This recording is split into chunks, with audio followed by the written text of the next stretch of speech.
प्रभु के नाम की तारीफ हो कि प्रभु ने इस समय अपने चरणों में आने के लिए हमें अनुग्रह दिया कि हम उसकी उपस्थिति में उसके जीवित वचन के ऊपर मनन कर सकें। तो आइए परमेश्वर के वचन में से हम पढ़ेंगे कोलोसियंस चैप्टर 3 वर्स 9 to 17। कोलोसी 3 का 9 से 17 वचन तक। एक दूसरे से झूठ मत बोलो, क्योंकि तुमने पुराने मनुष्य तब को उसके कामों समेत उतार डाला है और नए मनुष्य तब को पहन लिया है, जो अपने सृजनहार के स्वरूप के अनुसार ज्ञान प्राप्त करने के लिए नया बनता जाता है। उसमें ना तो यूनानी रहा, ना यहूदी, ना खतना रहित, ना जंगली, ना सकुती, ना दास और ना स्वतंत्र, केवल मसीह सब कुछ और सब में है। इसलिए परमेश्वर के चुने हुओं के समान जो पवित्र और प्रिय हैं, बड़ी करुणा और भलाई और दीनता और नम्रता और सहनशीलता धारण करो।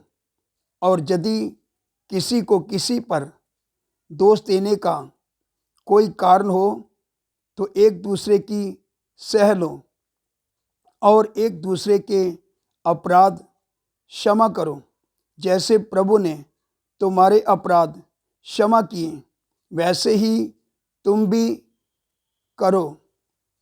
इन सब के ऊपर प्रेम को, जो सिद्धता का कटिबंध है, बांध लो।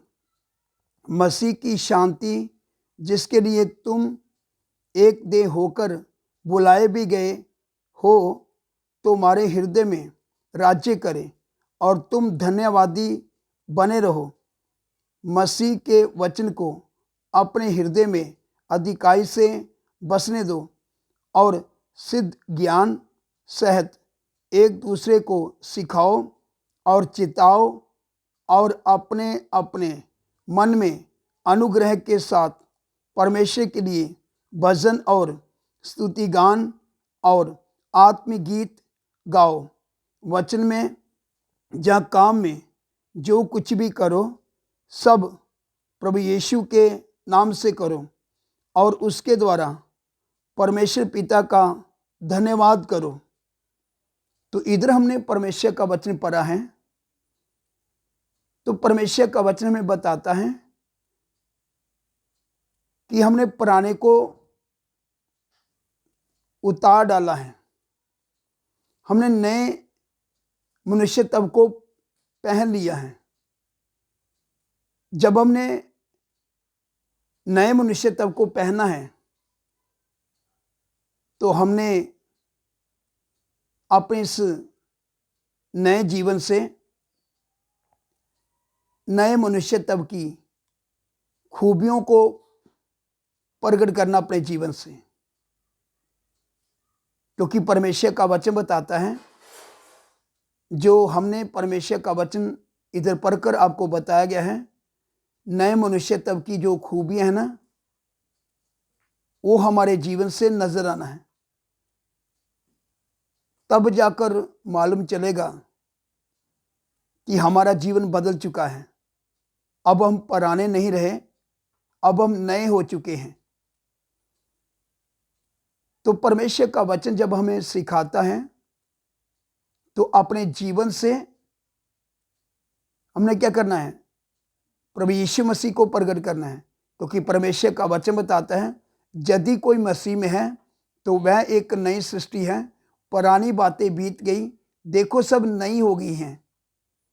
तो अपने जीवन से, उठने बैठने से, अपने कामों से प्रभु यीशु मसीह को प्रकट करें।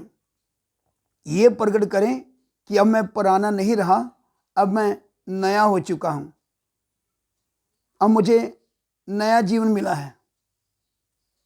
तो आइए इन वचनों के ऊपर मनन करें और परमेश्वर का धन्यवाद करें, जबकि परमेश्वर का वचन में सिखाता है इधर देखो, सब ध्यान से सुने। एक बार फिर से मैं वचन को पढ़ता हूं, 16 से 17 वचन तक।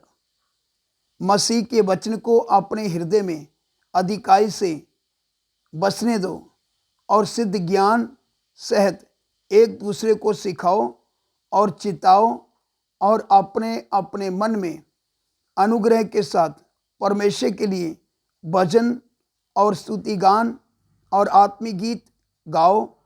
वचन में या काम में जो कुछ भी करो, सब प्रभु यीशु के नाम से करो और उसके द्वारा परमेश्वर पिता का धन्यवाद करो।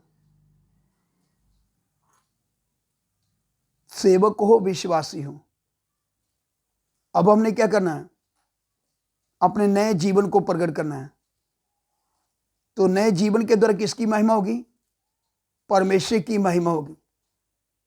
इसलिए परमेश्वर का वचन बताता है, वचन में या काम में जो कुछ भी करो, सब प्रभु यीशु के नाम से करो और उसके द्वारा पिता परमेश्वर का धन्यवाद करो।